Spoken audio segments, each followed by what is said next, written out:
읽겠습니다. 누가복음 7장 36절부터 50절까지입니다. 신약성경 101면에 있습니다. 누가복음 7장 36절부터 50절.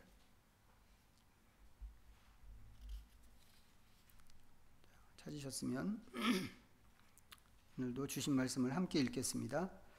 한 바리새인이 예수께 자기와 함께 잡수시기를 청하니 이에 바리새인의 집에 들어가 앉으셨을 때 그 동네에 죄를 지은 한 여자가 있어 예수께서 바리새인의 집에 앉아 계심을 알고 향유 담은 옥합을 가지고 와서 예수의 뒤로 그 발 곁에 서서 울며 눈물로 그 발을 적시고 자기 머리털로 닦고 그 발에 입 맞추고 향유를 부으니 예수를 청한 바리새인이 그것을 보고 마음에 이르되 이 사람이 만일 선지자라면 자기를 만지는 이 여자가 누구며 어떠한 자 곧 죄인인 줄을 알았으리라 하거늘 예수께서 대답하여 이르시되 시몬아 내가 네게 이를 말이 있다 하시니 그가 이르되 선생님 말씀하소서.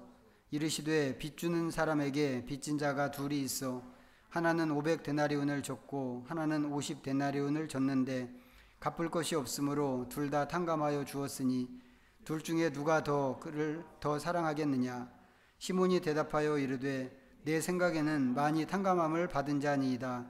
이르시되 내 판단이 옳다 하시고 그 여자를 돌아보시며 시몬에게 이르시되 이 여자를 보느냐. 내가 내 집에 들어올 때 너는 내게 발 씻을 물도 주지 아니하였으되 이 여자는 눈물로 내 발을 적시고 그 머리털로 닦았으며 너는 내게 입 맞추지 아니하였으되 그는 내가 들어올 때로부터 내 발에 입 맞추기를 그치지 아니하였으며 너는 내 머리에 감람유도 붓지 아니하였으되 그는 향유를 내 발에 부었느니라. 이러므로 내가 네게 말하노니 그의 많은 죄가 사하여졌도다. 이는 그의 사랑함이 많음이라. 사함을 받은 일이 적은 자는 적게 사랑하느니라. 이에 여자에게 이르시되 내 죄사함을 받았느니라 하시니 함께 앉아있는 자들이 속으로 말하되 이가 누구이기에 죄도 사하는가 하더라. 예수께서 여자에게 이르시되 믿음이 너를 구원하였으니 평안히 가라 하시니라. 아멘. 예수님에게 향유 부은 여인 이야기입니다. 구원의 절기 안에서 오늘 읽은 이 이야기는 지난주에 읽었던 삭개오 이야기하고 좀 쌍을 이루는 그런 말씀입니다.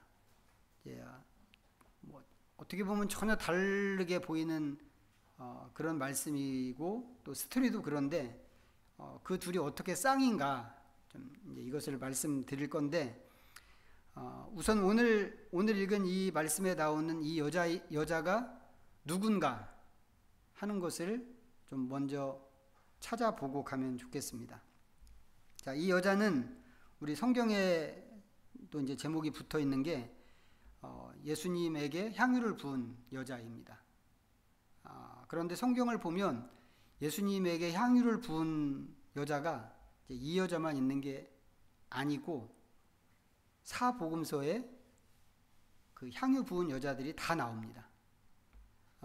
그러면 이제 성경을 연구하는 사람들은 이제 그런 경우에 여러 가지 질문을 합니다. 각각의 복음서에 나오는 이 향유 부은 여자가 같은 사람일까 다른 사람일까 에서부터 시작해서 만약에 다른 사람이라고 한다면 그럼 오늘 읽은 이제 오늘 아무래도 우리가 이제 이 말씀을 읽었기 때문에 이 말씀을 읽고 또 여기를 집중해서 보기 때문에 그럼 오늘 읽은 이 누가복음에 나오는 여자는 누굴까? 이제 그런 질문들을 한단 말이죠. 어떤 사람은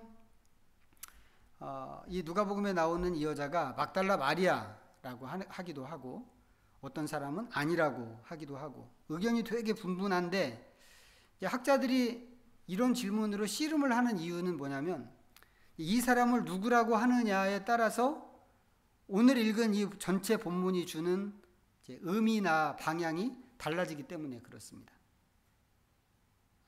그래서 이제 우리가 좀 찾아볼 건데 제가 말로 이 네 복음서에 나오는 이 여자들이 어떻게 다른가 또 어떤 부분이 같은가 이것을 제가 말로 하는 것보다 직접 찾아서 확인을 좀 해보는 게 좀 더 명확할 것 같으니까 우리가 한번 찾아보도록 하겠습니다. 제일 먼저 마태복음 26장입니다.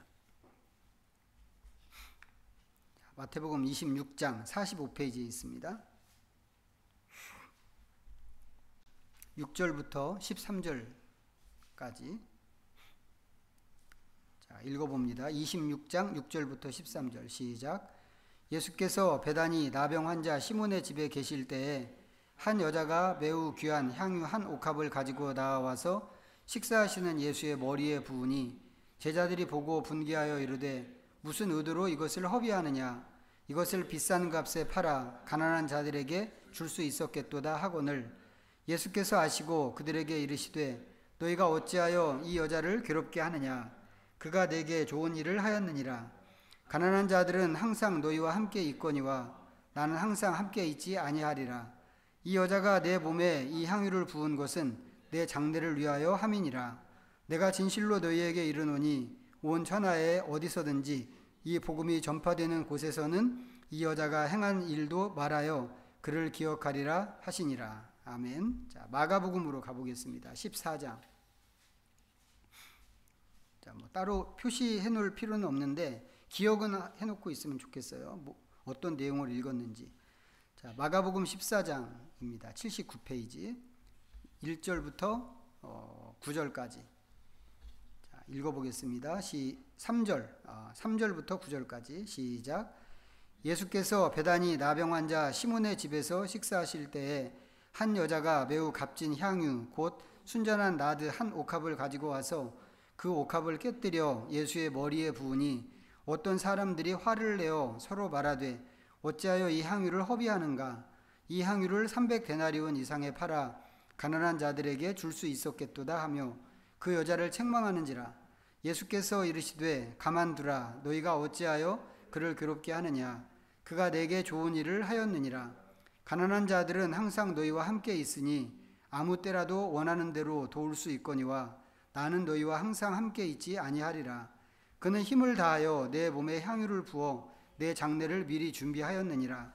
내가 진실로 너희에게 이르노니 온 천하에 어디서든지 복음이 전파되는 곳에는 이 여자가 행한 일도 말하여 그를 기억하리라 하시니라. 아멘. 자, 이제 하나 더 요한복음입니다. 요한복음 12장 167면 요한복음 12장 1절부터 8절까지 보겠습니다. 자, 읽습니다. 시작. 6월절 엿새 전에 예수께서 베다니에 이르시니 이곳은 예수께서 죽은 자 가운데서 살리신 나사로가 있는 곳이라. 거기서 예수를 위하여 잔치할세 마르다는 일을 하고 나사로는 예수와 함께 앉은 자 중에 있더라. 마리아는 지극히 비싼 향유 곧 순전한 나드 한 근을 가져다가 예수의 발에 붓고 자기 머리털로 그의 발을 닦으니 향유 냄새가 집에 가득하더라. 제자 중 하나로서 예수를 잡아줄 가룟 유다가 말하되 이 향유를 어찌하여 300데나리온에 팔아 가난한 자들에게 주지 아니하였느냐 하니 이렇게 말함은 가난한 자들을 생각함이 아니요 그는 도둑이라 돈꾀를 맞고 거기 넣는 것을 훔쳐가미러라. 예수께서 이르시되 그를 가만두어 나의 장례할 날을 위하여 그것을 간직하게 하라. 가난한 자들은 항상 너희와 함께 있거니와 나는 항상 있지 아니하리라 하시니라. 지금 읽은 요 세 복음서 기록을 보면 약간 다른 점들이 좀 있습니다. 어떤 게 다른가 하면 예를 들면 어떤 여자는 복음서 나오는 이제 어떤 여인은 예수님의 머리에 향유를 붓고 또 어떤 사람은 발에 부었다. 이제 이런 것들이 다르죠. 근데 이런 다른 점에 비해서 이 복음서들이 마태, 마가, 요한복음이 공유하고 있는 같은 정보 또 같은 의미가 되게 많습니다. 어떻게 보면 너무 많아서 지금 읽은 이 세 이야기가 같은 이야기라고 해도 될 정도인데 예를 들면 이 이야기들이 베다니에서 있었던 일이다 라든지 제자들이 여인을 책망하는 장면이라든지 또 여인의 이런 향유를 부은 행동이 예수님의 장례를 준비한다고 하는 예수님의 말씀이 동일하게 나온다든지 또 복음과 함께 이 여인을 기억해야 한다고 하는 그런 말씀들이 전부 공통적인 그런 내용들입니다. 이런 이 마태복음, 마가복음, 요한복음에 나오는 이런 내용과 비교해서 보면 우리가 오늘 본문으로 읽은 누가복음 기록은 이 나머지 세 복음서하고 많이 다르죠. 누가복음 기록은 이게 베다니에서 있었던 일도 아니고 또 그 과정에서 제자들과의 어떤 갈등 같은 것이 생겼던 것도 아니고 또 이게 예수님의 장례와 관련됐다는 그런 이야기도 없고 뭐 여러 가지가 다릅니다. 그래서 다른 복음서에 등장하는 이 향유 부은 여인이 전부 같은 사람일 수 있지만 물론 이제 그렇다고 해서 이게 딱 같은 사람이라고 이렇게 확정적으로 얘기할 수 있는 것은 분명히 아닌데 그렇게 확정한다고 하더라도 누가복음에 나오는 이 여자는 전혀 다른 사람이라고 하는 게 분명한 사실 같습니다.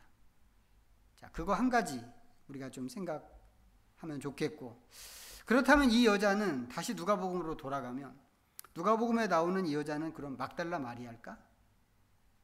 성경에서 막달라 마리아를 찾아보면 거의가 예수님의 무덤과 관련된 그 기사에 등장을 합니다. 막달라 마리아는 예수님의 무덤을 찾아갔다가 예수님 시신이 없어지고 뭐 그러다가 혼자 남아서 예수님을 만났어, 뭐 이런 얘기, 거기에 등장하는 게 막달라 마리아 이야기입니다. 딱 한 군데만 예외인데 그게 어디냐 하면 오늘 우리가 본문으로 읽은 말씀 다음에 나오는 구절입니다. 이 다음 구절은 이제 장이 바뀌는 거죠. 장이 바뀌는데 이 단락은 예수님의 일행을 섬기는 여인들의 목록입니다. 명단인데 여기에 막달라 마리아가 등장하거든요. 근데 거기서 막달라 마리아를 뭐라고 소개하냐면 7 귀신 나간 자라고 소개를 합니다. 그것과 비교해 보면 오늘 읽은 본문에 나오는 여자는 이름도 밝혀주지 않습니다. 그냥 오늘 본문 37절에 보면 이 여자를 얘기하는 게 죄를 지은 한 여자라고만 이야기하고 있습니다. 일단 죄를 지었다는 거하고 귀신이 들렸다고 하는 거는 좀 다른 문제죠.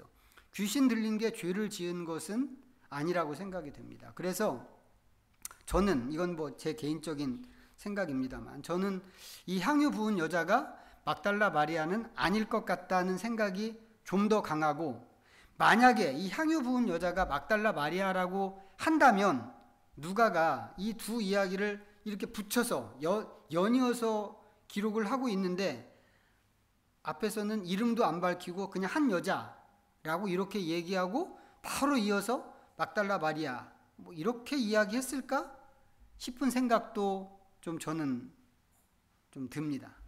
그래서 이 여자가 막달라 마리아라고 생각하는 사람들이 있기는 있지만 제 생각에는 막달라 마리아는 아닐 것 같다는 생각이 좀 더 강합니다. 자, 그렇다면 오늘 말씀에서 예수님에게 향유를 부은 이 여자는 그럼 누구일까? 이건 너무 싱거운 대답인데 그건 우리가 알 수가 없습니다. 누가는 이 여자에 대해서 어떤 정보도 주지 않죠. 아무 정보도 주지 않으면서 죄를 지은 한 여자라고만 이야기했습니다. 누가가 이렇게 한 것은 이 단락, 전체 단락에서 그 사실이 가장 중요하다고 생각했기 때문에 그랬을 것 같습니다. 그런데 그 이름도 밝혀지지 않는, 이름도 없는, 거기다가 죄인인 이 여자가 예수님을 찾아온 것입니다.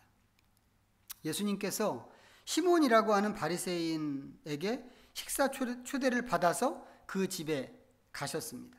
그리고 예수님께서 그 집에 초대를 받으셨다고 하는 것을 이 여자가 들었습니다. 그래서 그 집을 찾아가죠. 그런데 그냥 찾아가지 않고 향유 담은 옥합을 가지고 가는 겁니다. 그리고는 예수님 옆에서 우는데 그 눈물에 예수님의 발이 젖을 정도로 울었습니다. 그냥 눈물이 쪼르륵 이거 아니겠죠. 정말 펑펑 울었을 것 같습니다. 그리고는 그 눈물에 젖은 예수님의 발을 자기 머리털로 닦고 그 발에 입을 맞추고 거기에 향유를 부었습니다.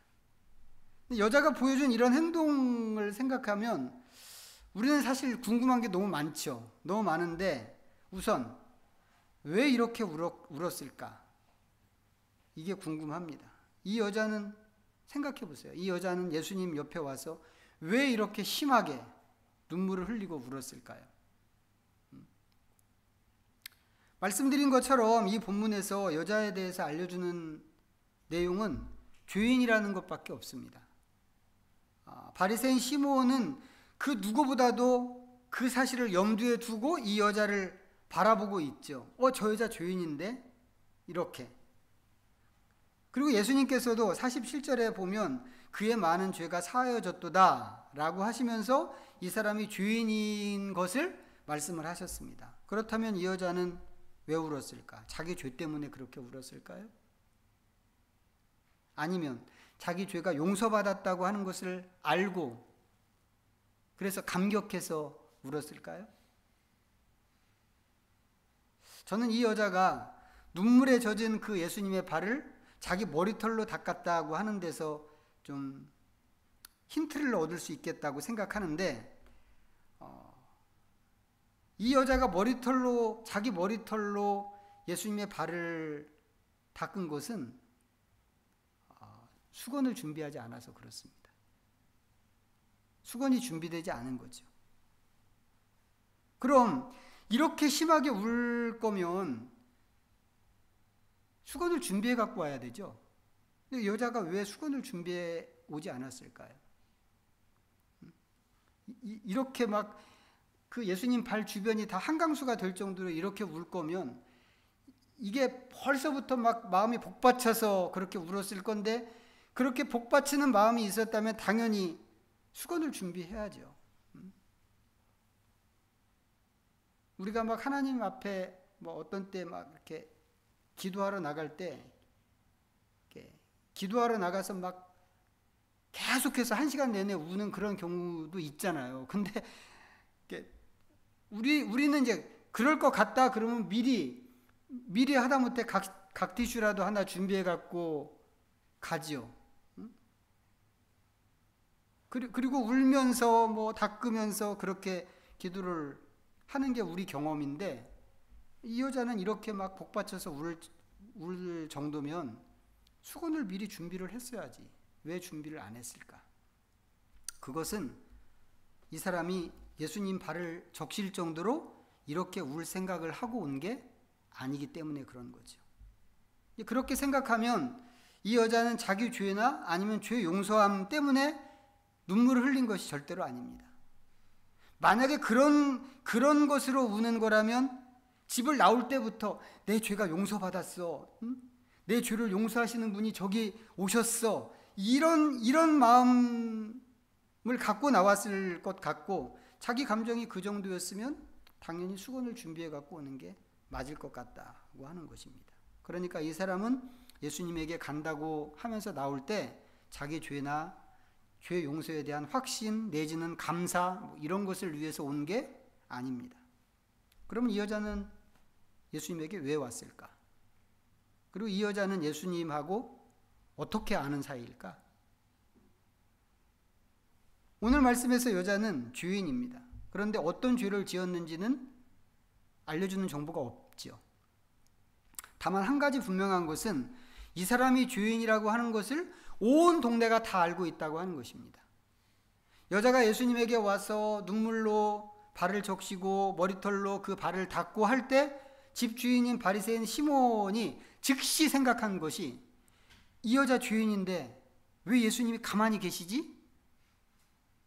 이거였단 말이죠. 그 정도라고 한다면 그 동네 다른 사람들도 이 여자를 그런 식으로 보고 그런 식으로 생각하고 그런 식으로 상대했을 것 같단 말이죠. 우리가 지난주에 삭개오 이야기에서 생각했지만 죄인이라고 그렇게 규정되면 사람들은 그 이름도 부르지 않습니다. 어울리지 않는 것은 말할 필요도 없을 뿐만 아니라 아예 그 사회에서 고립시켜 버리죠. 죄인이라고 그렇게 왕따시켜 버립니다. 유대인들이 이렇게 하는 것은 물론 유대인들이 마음이 잘못돼서 그런 것일 수도 있지만 이게 제의적으로 부정에 해당하는 일이기 때문에 그렇습니다. 죄인과 접촉하고 가까이 하게 되면 자기도 부정해진단 말이죠. 그래서 하나님께 나아갈 수 없는 그런 일이 되어버리는 것입니다. 이 여자도 그런 분위기를 알았겠죠. 그 동네 사람이니까 알았을 것이고, 자기가 사는 동네, 자기가 사는 사회의 의례적인 태도가 그거다라고 하는 것을 생각하면서 지금까지 살아왔을 것입니다. 그리고 자기가 그런 대우를 받는 게 무엇 때문에 그런 대우를 받는가 하는 것도 당연히 알고 있었을 것입니다. 그런데 그렇게 살던 사람이 예수님에 대한 소문을 들은 것입니다. 예수님 소문은 사방으로 퍼져서 어디서든지 사람들이 예수님에게 막 몰려 나오는 그런 수준이었죠. 멀리 갈릴리 호수 건너편에 있는 이방인 지역에 있는 사람들까지 예수님에게 나오는 그런 수준이었습니다. 그러니까 이 여자도 예수님에 대한 소문을 못 들었을 리가 없습니다. 그런데 그 소문이 뭐였겠어요? 예수라고 하는 그 사람이 모든 사람을 차별 없이 대하신다고 하는 그런 소문입니다. 이거는 이제 제 표현이에요. 제가 예수님의 행적이나 예수님의 태도를 요약해서 그냥 한마디로 정리한 제 표현인데, 구체적으로 이야기하면 이런 겁니다. 예수님은 귀신 들린 사람도 고쳐주고 병든 사람도 고쳐주십니다. 또 예수님은 나병 환자도 용납하고 고쳐주시는데, 나병 걸린 사람한테 손을 대기까지 하십니다. 이렇게 하면 안 되는 거거든요.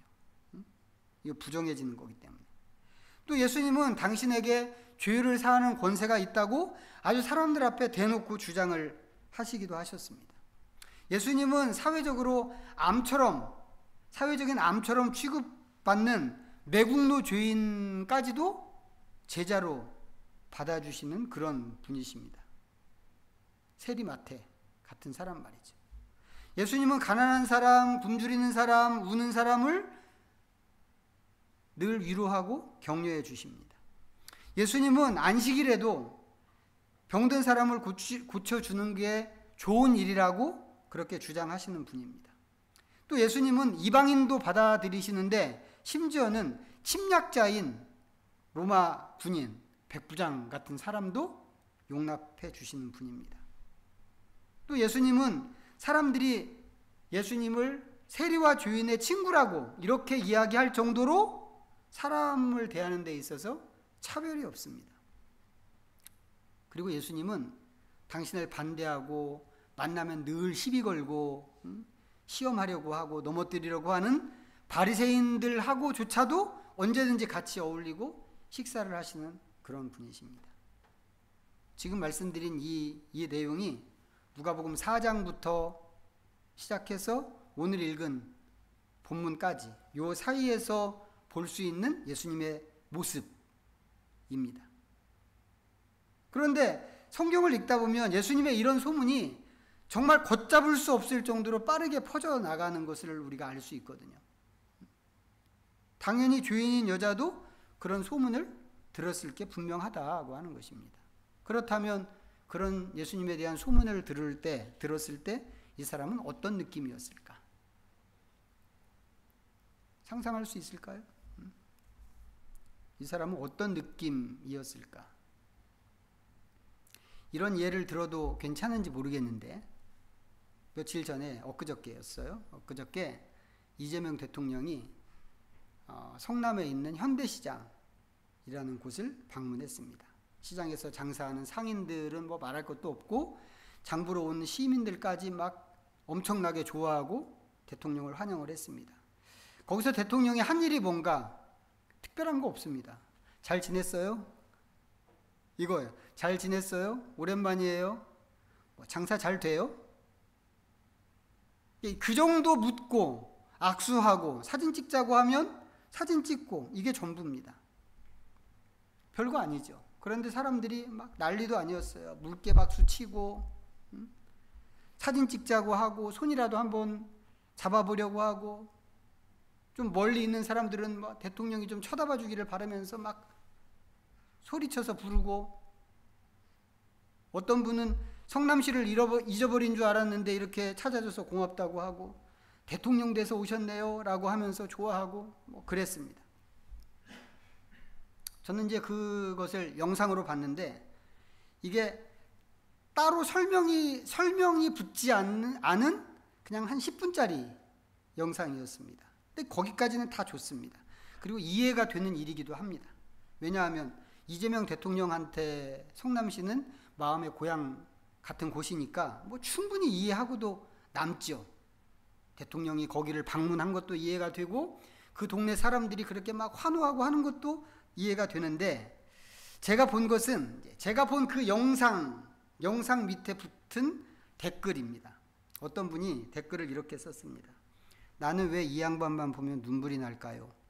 내일 모레 한갑을 바라보고 있는데. 이거 제가 쓴 거 아닙니다. 이 댓글. 저는 한갑 지난 지 벌써 한참 됐기 때문에 제가 쓴 거 아닌데.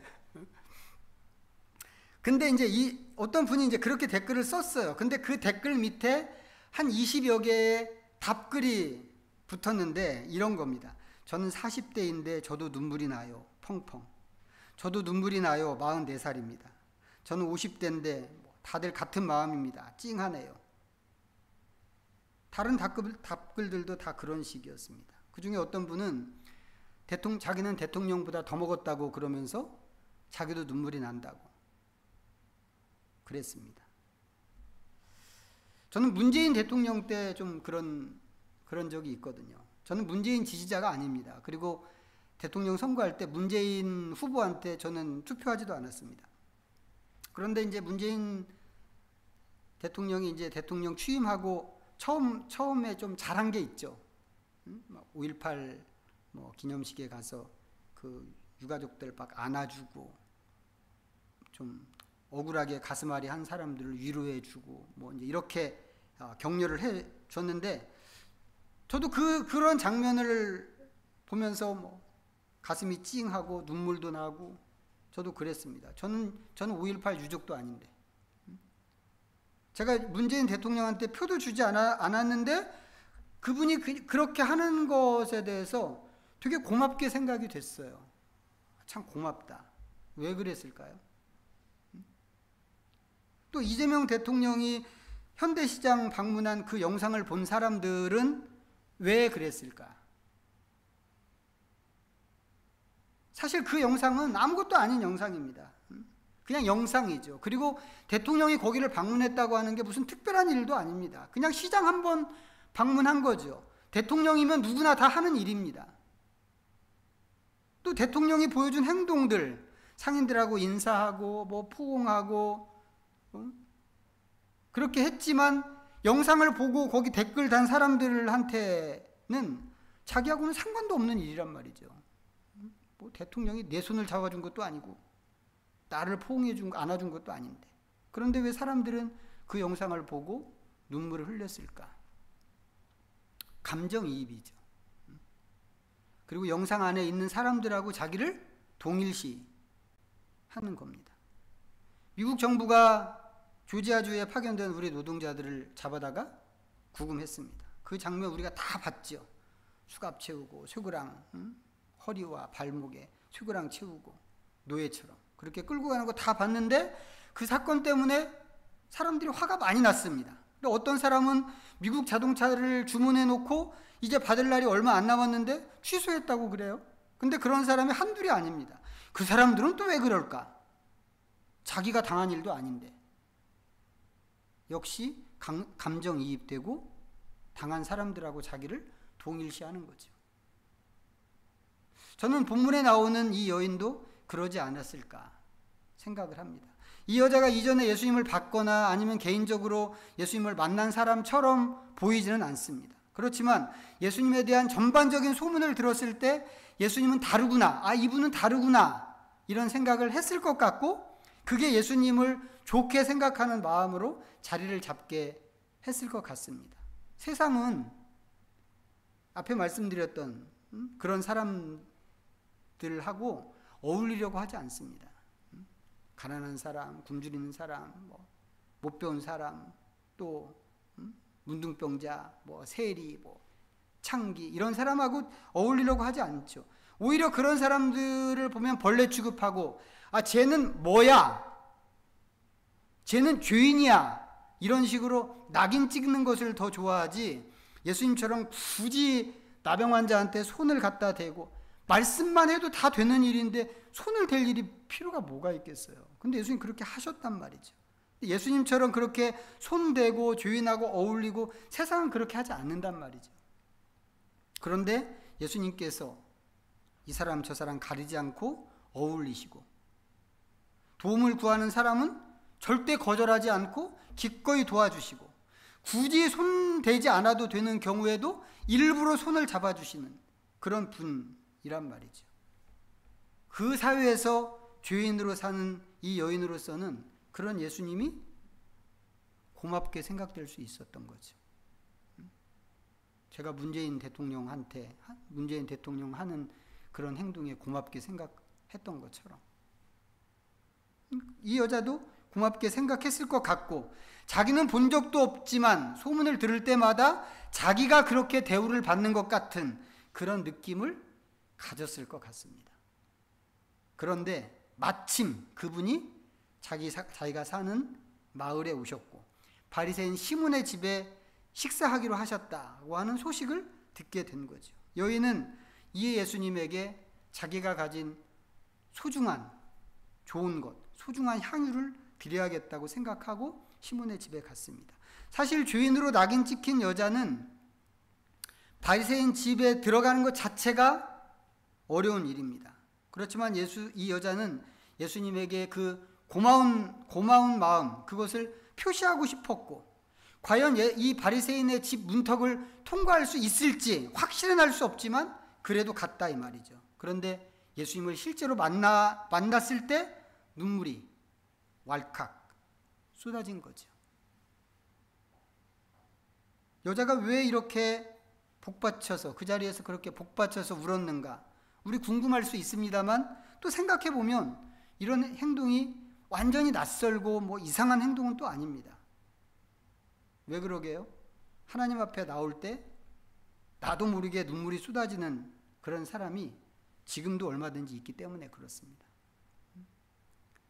기독교를 막 엄청 싫어하고 엄청 반대하고 그러던 사람이 어떻게 하다가 교회에 나오기로 결심하고 나오게 됐는데, 교회에 나오고 나서 몇 달 동안, 정말 몇 달 동안은 교회만 오면 그렇게 우는 경우를 봤습니다.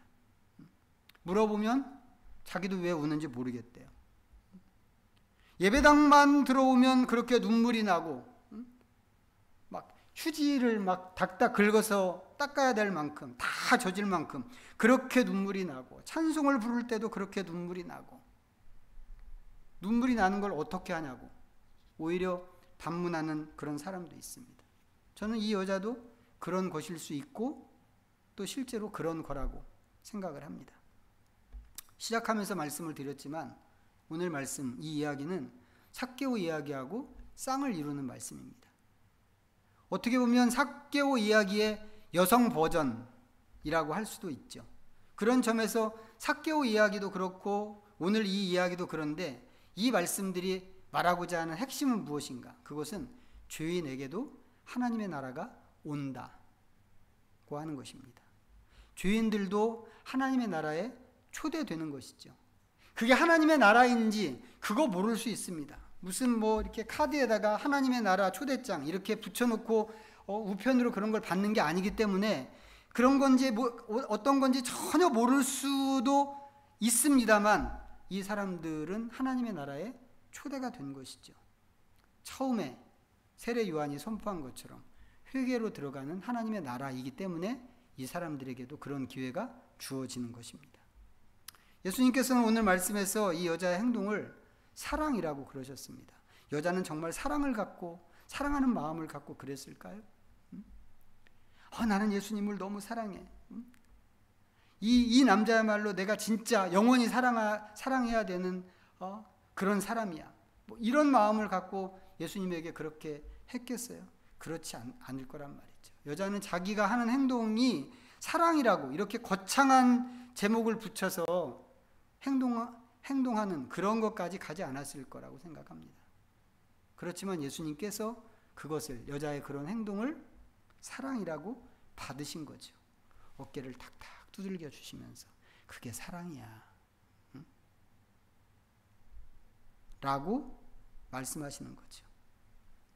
하나님 나라에 대한 분명한 지식이 없고 구원에 대한 확신 같은 것이 없이 한 행동이지만 예수님께서 그것을 사랑으로 받으시고 믿음으로 받으셨다고 하는 이 사실이 우리한테도 좀 격려가 되었으면 좋겠습니다.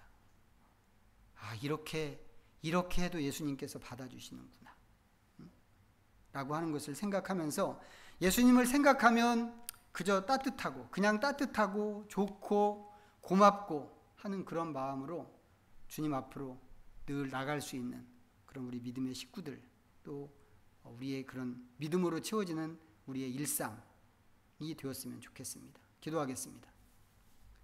우리 잠시 말씀 생각하면서 하나님 앞에 묵상하겠습니다.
은혜로우신 하나님, 예수님을 통해서 죄 많은 여인에게도 하나님 나라로 찾아오시고 그 나라로 그를 초대하신 것을 봅니다. 복음을 다 이해하지 못했을 것 같고 마음의 울림을 따라서 예수님께 나간 것 뿐일 것 같지만 주님께서 그것을 사랑으로 인정하신 것이 우리에게는 큰 위로가 되고 격려가 됩니다. 예수님에 대한 여인의 느낌과 감정, 고마움과 따뜻함이 우리에게도 있기를 원합니다. 그리고 우리도 같은 마음으로 주님께 나가기를 소원합니다. 넘어야 하는 문턱과 장애물들이 있다고 하더라도 어린아이의 마음과 태도로 주님을 향하는 저희들이 되게 하여 주시옵소서. 예수님의 이름으로 기도하옵나이다. 아멘. 모두 자리에서 일어나셔서 찬송가 634